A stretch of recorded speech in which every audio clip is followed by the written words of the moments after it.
Welcome, everyone. Welcome to this amazing live shows and music promotion panel. My name is Simon. I am the co-founder with Alessia right there. I run a company called Golden Path Music. We're doing music promotion for independent artists. And Alessia is from Syncopated Noize, which is a nonprofit also for independent artists. So basically, welcome. This event was supposed to be in a place, in a venue, right? But because of COVID, then we had to move it online. And I mean, we're still making it happen. So guys, enjoy, ask questions. That's really important as well. And I'm gonna see you at the end for the conclusion. Alessia, take it from here. Hi, everyone, and thank you for joining. Thank you, Simon, for the intro. Thanks, everybody, for being here, and to our speakers today. Just a little background, just so you know who they are. Harrison is a music entrepreneur with a fast-growing track record in the music business. And he's worked with many artists that crush music. He's booked thousands of artists, including Ed Sheeran, Green Day, Metallica. So, and he's also coordinating tour logistics for a number of high-profile clients. So he has an extensive music background. We have Darryl, who has over 25 years of experience in the music industry. And he's also the founder of Indie Week, which is a music conference in Toronto. And he's also he also works at CD Baby. So also a lot of great experience in the music industry. And Nick is a long-term metal fan. He's a concert promoter. He's the owner of Dungeon Works, who's a booking agency in Montreal and mostly books metal shows. So thank you guys for being here. How are you? Good, thank you. Very good. Thanks. Good. Thanks for having us. Thank you. Thanks. Let's get started. Let's talk about live shows and music promotion. Live music has experienced a surge over the past 15 years. I was just wondering, I wanted to get your opinion on what you think are the main factors that are driving this growth in the live music industry. Well, who's going to go for it? I think, not to, take away from the whole music side of things and doing it for the love of it, but obviously there's a big need to earn money, and the industry has, I want to say it's changed a lot, but a lot of that change was a long crash. It just kept crashing and trying new ways, finding new ways to survive. And the one thing that was kind of the backbone of earning money for most people in this industry up until this pandemic, obviously, was touring. And touring before was to support an album sales. And now you could say they would find reasons to support a tour, whether it was an anniversary of an album, an event, a greatest hits package, celebration events mainly has been the main reason I've seen bands tour, every year as opposed to what used to be every few years. So that would be my answer for the main reason. For sure. Darryl, what do you think? Well, I've seen a big change. I personally started playing in bands like a long time ago, like 1989, 90 kind of deal. And booking shows was a lot different. You had to have a phone number or a fax machine number of the place you want to book. But back then, a lot of it was through agents and so forth, where now through technology, you could Google, find direct contact, hit people up right away. But also, with data that you can sort of mine through either your social media streams or if you've got a Facebook pixel on your website, you can also target where your audience is just by looking at the data. So going to Germany when it makes sense, or avoiding it if it's not making sense. And I think with the streaming technology going on, a lot of people are finding their niche markets a lot better as well. So technology has really changed a lot, and it's allowed us to access our audiences. For sure. That's played a huge role, definitely, in the live music industry. What do you think, Harrison? Definitely agree with what Darryl and Nick are saying about this surge over, it hasn't really just been like one big surge. It's definitely been like, a snowball effect of like, one big surge since I'd say like really in the 90s. And it's been going throughout it. Like most of my experience has been 2010 and onwards. So for me, I would say mostly really social media. So there's an increased number of touch points between artists and their followers. which is a way for artists to really increase their brand loyalty and draw more fans to their live performances. But really also from an economic standpoint, younger generations typically are more in debt than ever before, you know, living on credit cards and really allowing themselves expenses that previous generations have not necessarily allowed themselves certain luxuries. So I think that there's definitely been a boom in the live music scene, and that's been a contributing factor. There's certainly an increased number of festivals, music streaming platforms. I know that's been touched upon a little bit, but it's really like, you know, kind of like what Darryl was saying is, you know, now there's not just like rock or pop or classic music, you know, there's all these different kinds of subgenres of like shoegaze, or, you know, all these small branches of EDM that you can kind of really get into. And it's become very interesting how, you know, now these streaming platforms have shed a lot of light to that, whereas in the past it was mostly just like TV, radio, magazines. But now it's so much easier for artists to cross between genres, to share that with their followings, and really just share their music as a whole. For sure. And do you think that we're going to be seeing this trend growing? Do you think that the live music industry attendance is still going to increase in the future? Yeah. I think that you know, another thing to touch on the technological point is that there are maybe more shows happening, but maybe not as, you know, many big shows. And having all those genres, like Harrison just said, created the means of building small fan bases in enough cities that you can make, you know, you could go on tour as long as you financially put it together where it works, and still play in front of, you know, as little as 50 people and find some success in that. So there's a means of getting many small bands started and many more shows happening at smaller venues. Now, I'm not so sure it's the same for arena shows, as we see many older acts occupying those stages. But I do see growth as far as numbers in shows. The success stories are still, you know, fewer and far between. Yeah, if I could add too. Yeah. A big difference from, like, again, when I was playing, and I've mentioned it on other talks before, is that back when I was playing, it was like, if you wanted to put out a CD, you were paying $100 potentially an hour in the studio, and then to $1,000 a track to master it. And then you had to buy physical product. So by the time you get to the release stage, you're already spent $25,000, $35,000 just there. And then to say, hey, let's go across the country and spend another 10 to 20 grand doing that, it was always very difficult. So it was almost sort of like a medal if you were able to tour back then. It's like, wow, you must be doing amazing if you're touring. Where now, you know, artists aren't spending the money in that area, and they can deflect it over into touring and marketing and things like that. For sure. And in terms of revenue from streaming services, that's also been increasing very rapidly. So how do you think this is going to impact the industry, and how are artists going to benefit from this? Are we doing the same order? That's one, Darryl, maybe that's one for you, since, you know, with your work at City Baby. It's amazing. Like, essentially, going back to my day, we made money by selling CDs, and radio stations wouldn't take your music because you're indie. Stores wouldn't take your music unless it's an independent store. And if you're touring, you might be able to get it into a store in a different territory. So literally you had to play shows to sell CDs for the most part. Now with streaming, there's so many different revenue streams. Like, I talk to artists all the time that they need to think outside the box and think content and marketing. Like, I just had a conversation yesterday with an artist about a single, and I'm like, you need to start thinking about releasing the instrumental version, the acoustic version, the original version, the remix version, the collaboration version, and make sure that it's going on YouTube, and get a content ID so that it can be tracked. And then try to get somebody that has a lot of followers or subscribers to review it in their video.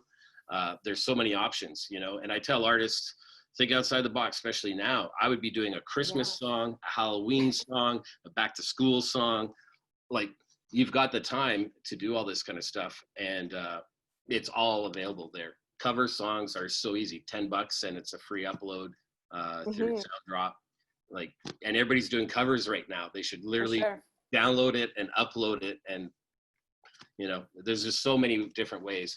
I think, yes, the payout per stream is very small, but you have to look at it as it's like the radio. It's all a promotional tool to try and figure out how to get the data to then get to that audience. And diversifying the revenue streams, which is something that, you know, we talked about last time as well, you know, trying to have as many revenue streams as possible. Nick or Harrison, do you guys have anything else to add to this, to, you know, on the streaming side? Yeah, I really loved what Darryl said about, you know, thinking about, you know, don't get discouraged by the fact that the payout is so small per stream. It just means that, you know, now artists more than ever have to be a little bit more creative in the execution strategy for each song and milk it for all it's worth. I just wanted to share a little bit more because I think that the answer is really twofold, right? So there's the artists, where there's more platforms for them to share their creative works, you know, across things like Deezer and Spotify. I don't know why Deezer came first to mind, but, you know, Apple Music, SoundCloud, and so on and so forth. You know, it's really a great way for artists to attract and resonate with their followers across a multitude of platforms and get paid from each one of them. But really, like I said, it's twofold. So there's also the benefit for consumers that now have access to new music and different sources. I mean, like, you know, what a time to be alive, right? Like, there's so many ways that you can soak in and consume music now. Whereas, like, I remember back in the day going to like HMV, trying to find all the Green Day albums that I could, and like Good Charlotte CDs, like waiting for them to come out. And, you know, are they going to be in stock? Are they not going to be in stock? Do I have, you know, the $9.99 to buy it? Now you can just find bands' discographies on pretty much all of these platforms. It's just at your fingertips for free. And and the great part is the artist can still get paid and reach a much wider audience while doing so. Absolutely. Nick, did you want to add anything?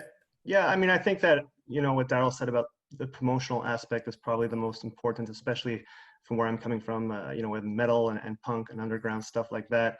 It never really was about the album sales. You know, some of those bands did go platinum and gold, but if you look at Slayer on their last tour, they sold $20 million of merch. So it's really about letting people know that you're there, getting your fan base built, and then diversifying your means of income. For a lot of these bands in the heavier genres, it is the t-shirt, and they still put out the vinyl and the cassette, and they have the collectability of the old school, you know, format of buying physical music. So a lot of those bands still have sales in that way. I view the payout right now still very minimal as far as making money with the streaming, but it's definitely a great promotional tool to study your market and build your crowds. For sure.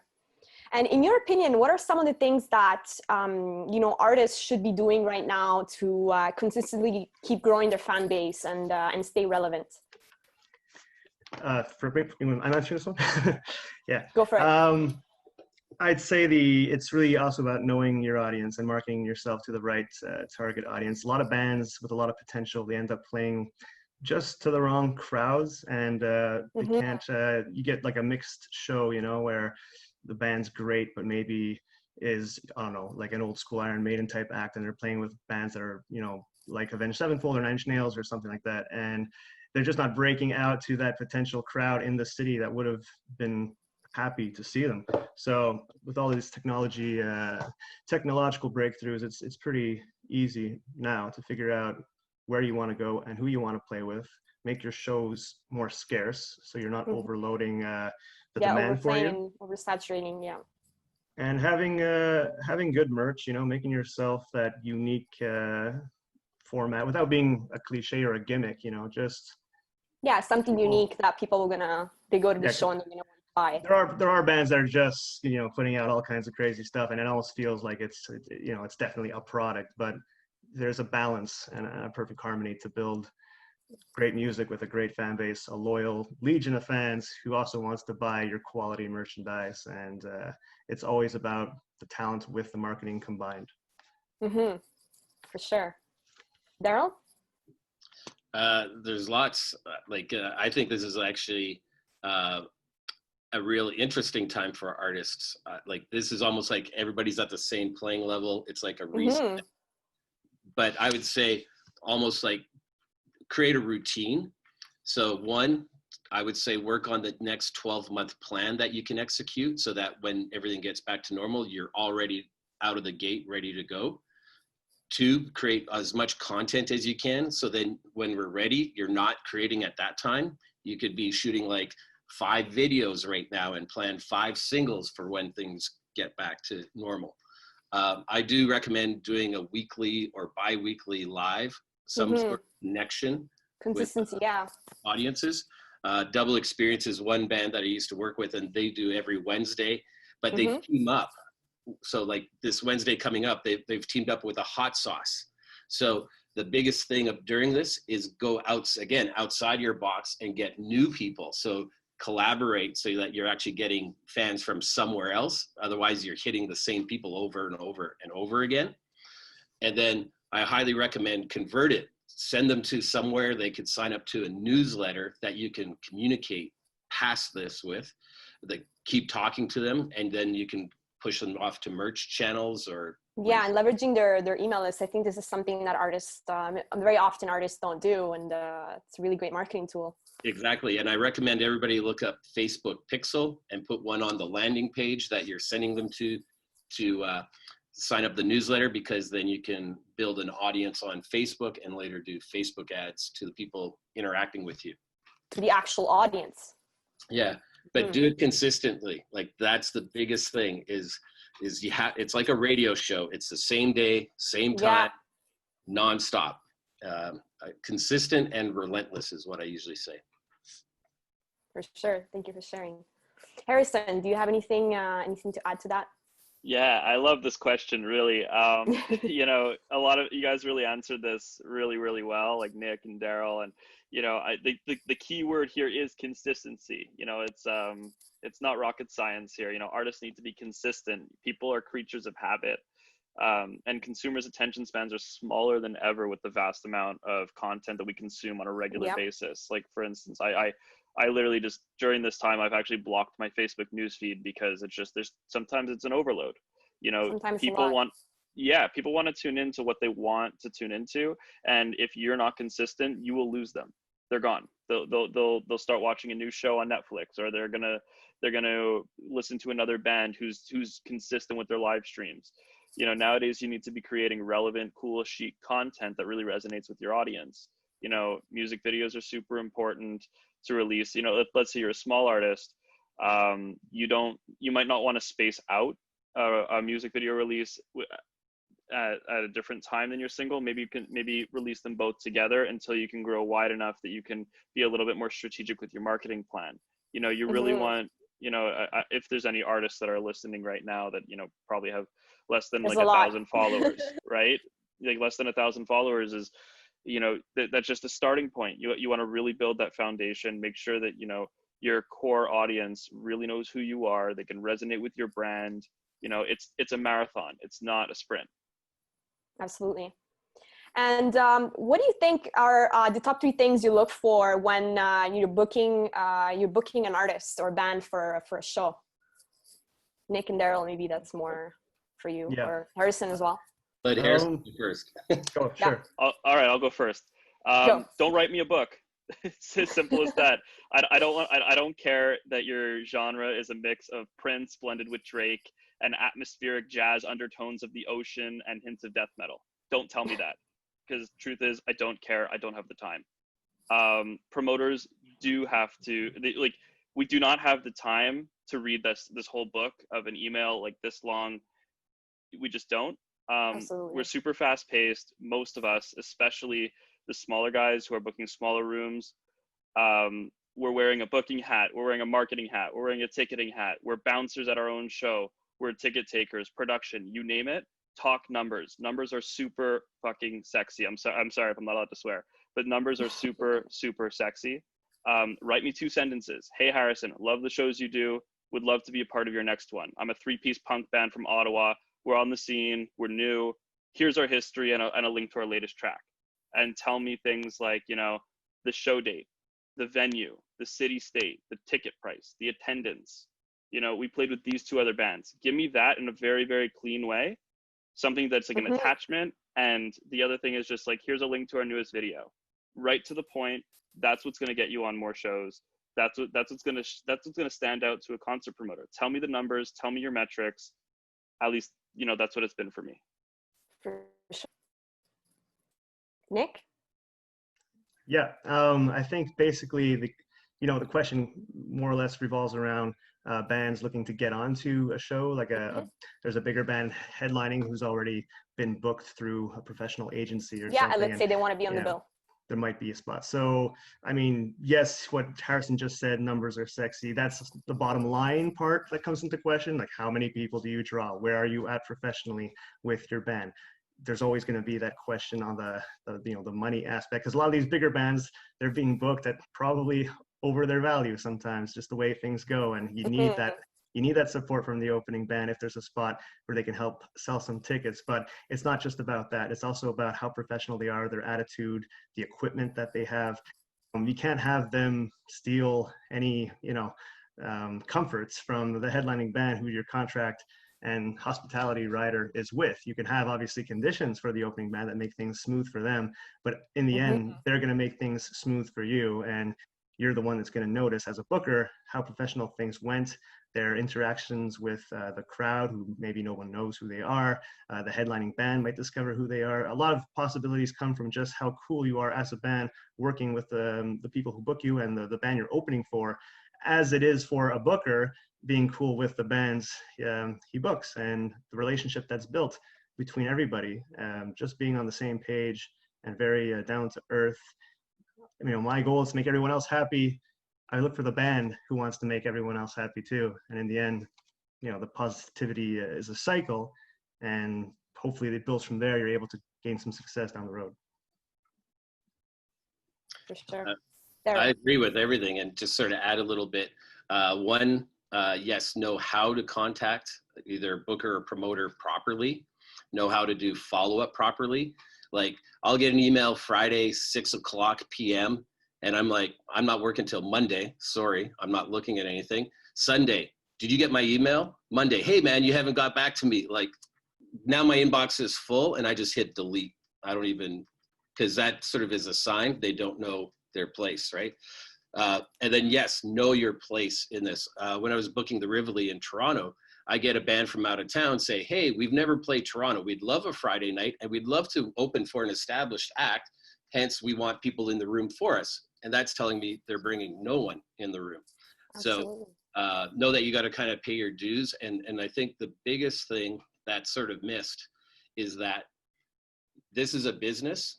And when you're playing a show, you have to look at every level of the show is like a contract with that business. So the promoter you're doing business with them. The venue, you're doing business, even the bartender, even the sound person. And to do future business, you got to have a positive experience, but they have to have a positive experience. And you want to come back, right? And you want to maybe get on a better show the next time. So, build relationships. And the other thing is you don't know where that person's going to end up. A lot of bookers go from one club to another, or a promoter promotes with many venues. And I remember when I was booking shows in Toronto and Facebook was starting, we had a closed group, and we would literally be like, I would get ding, a notification, oh, this band just really terrible to work with, don't book them. And then all of a sudden, all of like 6 venues in Toronto knew, don't book this band. So that's the thing, is a lot of promoters talk to each other. Yeah, a lot of data available. We could just Google stuff and find out already ahead of time whether to work with the band or not. So know your place, and it's a business, and you want to be positive and do proper follow-ups. For sure. Those are all really great points. And in terms of, working in the industry, what do you think are the top 3 skills needed if you want to be a music industry professional? For anyone that's, studying in a music business program, or anyone that's an aspiring, concert promoter or booking agent, what are the top 3 skills required to work in the music industry? Harrison. Cool. I'll kick it off. I think that, there's definitely a lot of skills that you can have. There's a few that really stand out to me. So the first one being a self-starter, really means that you're able to strategize and execute on your strategy. So really being able to just do, and really hit the ground running. And so that's going to tie in a little bit of also being a little bit futuristic, like thinking about where is the music industry right now, where has it been, and where is it going? At the beginning, you might not, you might have a lot of aspirations. You're going to want to work with great promoters. You're going to want to get a record deal if you're an artist, or if you're managing a band, you're going to want to help bands grow. You need to talk to a lot of people, like Darryl and Nick were saying. This is a business. You need to build relationships. So when you're talking to a lot of people, like not 5, not 10, not 25, like talk to like 100 people. There's amazing tools out there like LinkedIn right now that you can be connecting with people. It's a huge tool, amazing tool. That's how I got in. I didn't know anybody. I literally didn't know anybody. And you have to be a little creative. You build up your profile, and like over time, you have 10 or 15-minute calls with people over Skype in Los Angeles or in London or in Germany, or you can meet them for coffee in Montreal once all this COVID stuff is lifted. You want to talk to people about how they got in, ask them about changes that they've seen, attend conferences. If you can't afford the conferences, sit in the lobby and wait for people. You need to be creative. You need to keep your ear to the ground. And the last real point that, the last skill that I would say is that you really need to be resilient, authentic, and irreplaceable. I think all of those go hand in hand. If you want to be rewarded, you have to be irreplaceable. If you want to be irreplaceable, you need to be really unique. And if you want to be unique, you have to be authentic. And in order to be authentic, stop listening to other people. Just, be yourself. Don't try to be the person that everyone else wants you to be. That's what's going to help you stand out. Absolutely. For sure. Darryl? I agree with all that. So I won't repeat. I'll try to add new stuff. I really think in today's day and age, and even this helped me early days, is really know how to research, like really know how to dig for information. Back in the day, it would be like, who signed this band and who's the A&R rep and how do I get their phone number? Back then, there was no phone number available. You had to really figure it out. So figuring stuff out is really key. And now is a great time to be doing that. You have to be a promoter, and we hate saying it's a business and it's a product and stuff, but you have to sell what you're doing. I would go out networking with my band on an industry night, and my band would end up in the corner having a beer together talking about stuff, and I'd be like, who'd you meet? No one. So the thing is, I think artists need to promote, and real easy right now, I say talk to 10 people a day. And they go, who? I don't know, go on Facebook, join a chat, join a group, just talk. Network. And I use math a lot, right? Where if you talk to 10 new people a day, there's 30 days in a month, do the math, how many people new, and that could be all potentially new audience members or new fans. And if you do that consistently over a year, it's amazing and I've seen it happen. I've seen a band not from Toronto sell out their first show at the Bovine consistently after that. And the local bands can't do that. So really learn marketing, sell and learn how to do research. There's so many tools like Hootsuite for social media, MailChimp for newsletters, WordPress for websites, and YouTube is where you can learn it all. And imagine if you're a band of 4 people, how many you could reach in a week. Oh, we actually, with this band from out of town, we budgeted 4 people, 1 hour a day. So it basically ends up being around 20 work hours in a week. And for their first show, they invited 1,200 people to a venue that holds 200. So by inviting 1,200 people that didn't know of the band, in a month, 1,200 new people knew them, and it was sold out. Wow. Thanks for sharing that. Nick? Well, I guess I do agree with all that as well. I just add maybe coming from like a promoter side of, Promoter side. talking about entrepreneur, you're usually coming from a background of however basic it is within music, whether you're in a garage band or you worked at a record shop or something. So you have an idea of what bands want, right? And then you can combine or you're that. a musician. Yeah, you can combine it with, as Darryl was saying, you have some math. You can also have, like, if you want to go study marketing, economics, management, and know how to file even, taxes and contracts for international acts getting across the border and all that. It helps you save a lot of money that you don't have to hire necessarily an accountant or a lawyer or any of those other professionals that cost a lot. And when you can building relationships, and diversifying means of income, it's not just about selling tickets. If you can bring down your overhead costs, you can possibly, get the venue booked for no charge eventually, because you bring them shows that have enough sales. Mm-hmm. You can have a sponsorship and everything you need for hospitality riders and so on. You can go for it and build your rapport with bands. Your relationship gets better. You might not be seeing a lot of money coming in right away, but you're seeing your costs going down, and that's the first step to making more money. Great, thank you for sharing that. And in terms of working in the industry, we know that there's many challenges of working in the music industry. What are some of the biggest challenges that you've encountered, just like in your experience working many years in the music industry? You can share some of them. Continue on. Well, as I said before, like getting paperwork done, crossing borders and all that, that's actually been helped by the Canadian government, where you used to have to get labor market opinions or exemption forms for those kind of things to have foreign entertainers enter, and they were considered like forest workers on the same level as environmental forest workers and stuff like that. So now it's just a matter of the contract is signed, the paperwork is done between promoter and band. There's proof of that when they get to the border. That's a bit less of a headache. So I'm kind of answering the opposite for you. But as all these shows keep building and stuff, and as our cities are getting bigger, I would say the biggest headaches for me right now in booking shows either in Montreal or other surrounding bigger cities, permits and basically bidding. As a promoter, you have to bid on shows.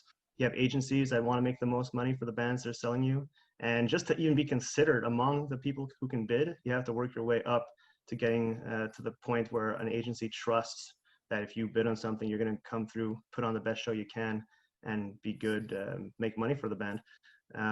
So once you get there, then you got to bid sometimes with the big guns. You could be a small fish amongst a lot of sharks.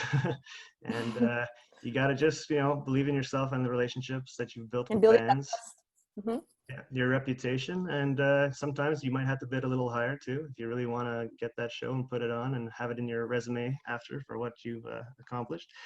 And as far as city permits, all that stuff, you can go and get help for it. You can I would suggest getting help once or twice and then learning what's being done. And then you could do it the next time yourself and save money from all those professional fees. Learn how to apply for city parking permits, and learn how to get your T4 NRAs filed for your non-residents and all that kind of stuff. It really helps to always continue learning within the field and everything associated to it. Great.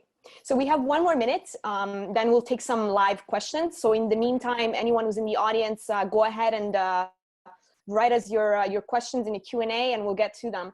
And Darryl and Harrison, just let me know if you have anything else to add to that, what your challenges have been in less than a minute.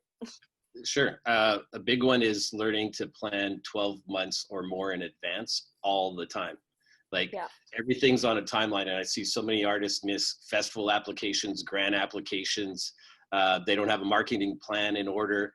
I just had a consultation with an artist. They're like not even done their recording, and like, yeah, we want to release in July. It's like no marketing. So literally, you almost have a 12-month plan all the time. You have to be that far in advance these days. Absolutely. Harrison. One of the challenges, so this is going to be geared more towards people that want to work, I guess, more or less on the business end of deals, like either at a label or as an agent or as a manager. Really the core of the music business is in New York City and Los Angeles. That's just, you know, the sad truth. And that's really where everything happens. You know, the rest are kind of like byproducts or smaller ponds. You know, some are bigger, some are smaller. And, you know, like, for me, you know, I'm from Montreal, but, you know, being Canadian, trying to work in the US is very complicated. You know, I know Nick touched upon that a little bit, you know, having bands coming in, but also being an individual who wants to go outwards and work there. That's something also, touching upon what Darryl said, you need to be planning these things at the very least a year in advance. Like, you know, I came right out of school and I wanted to work at a music management company. And so I had to get experience in that first. And there was a lot of hurdles to kind of jump through, that if you're not American and you want to work in a hub and really be one of like the rainmakers, making big decisions, making big changes in this business, you need to sort that stuff out, get a US working permit, figure out how to turn that into a green card. You know, you're probably going to have to deal with lawyers unless you do a lot of the work ahead of time on your own. You know, this is something that's that was my own personal big hurdle. It is possible. I got sponsored in the US as an entry level, which is, at the time, you know, everyone told me it wasn't possible, but it is possible. You know, you just need to have, again, goes back to strategizing a very good plan and taking the time to carefully execute it. Thank you. And just one more thing regarding, you know, everything that's been going on right now. Do you find that our industry is being resilient to the recent changes that are happening as a result of COVID? Yeah, Harrison, go ahead. Sure. I think no. Honest truth. Yeah. You'll always get honesty from me. I think it's a bit of a crapshoot right now, to be completely honest. Nobody really expected this, which is fine. And, you know, it just, nobody really knows what the heck's going on. And I feel like most solutions are, let's live stream. You know, let's turn physical shows into live streams, because tours are just not a thing right now. And a lot of people that I know are just not really, like, they don't know how to respond to it. So they're resulting by not really doing much. I think that now more than ever, you know, this is where, you know, you were talking about music and entrepreneurship. Like, this is where you need to be an entrepreneur. Out of chaos comes creative solutions. And this is a great time that you could be using to network and build up your contacts, reach more people, strategize, build a marketing plan, discover new bands if you're more on the business side, or if you're an artist that might want to tour with other bands or do a collaboration online.